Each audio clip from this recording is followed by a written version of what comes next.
Assalamualaikum warahmatullahi wabarakatuh. Salam sejahtera bagi kita semua.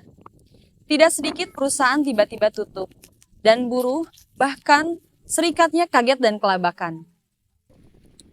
Ujungnya hak buruh tidak jelas, bahkan tidak sedikit yang tidak dibayarkan haknya, ada juga yang menuntut ke pengadilan, dan bertahun-tahun belum selesai.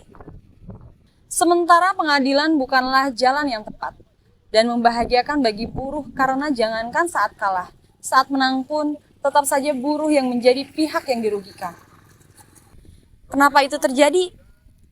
Karena kita sebagai buruh atau serikat buruh tidak pernah melakukan audit sosial terhadap keberlangsungan perusahaan tempat kita bekerja. Sehingga kita tidak tahu kondisi perusahaan yang sebenarnya. Atau bisa juga karena sikap abai kita atau ketidakpedulian kita atas sikap bodoh amat yang ujungnya mencelakakan diri kita sendiri. Disinilah pentingnya audit sosial.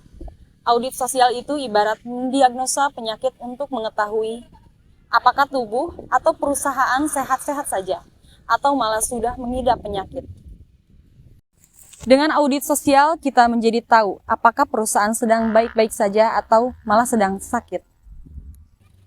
Ukurannya sederhana, ketika perusahaan sedang sehat berarti semua norma dan standar kepatuhan dijalankan dengan baik.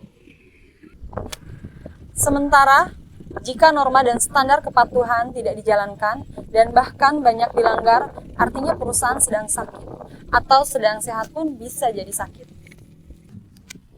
Karena itu, akan mengurangi daya saing dan mengurangi kepercayaan para pemangku kepentingan terkait, bahkan bisa menimbulkan masalah yang bisa menyebabkan perusahaan menjadi sakit parah dan berujung kebangkrutan. Dengan audit sosial, kita bisa melakukan mitigasi risiko tentang langkah apa yang harus diambil untuk menyelamatkan buruh atau anggota. Dengan audit sosial, kita jadi tahu apakah perusahaan bisa kembali sembuh atau berjalan normal dengan berobat jalan, atau malah harus mengambil langkah amputasi demi melindungi hak-hak buruh. Agar buruh mendapatkan haknya dengan baik, bukan malah ditinggal kabur perusahaan, atau malah buruh harus memperjuangkan haknya berlarut-larut tanpa kepastian.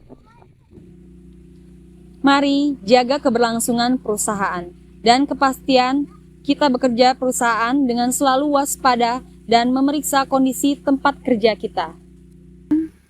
Saya buruh, saya SPTSK, SPSI Sukabumi.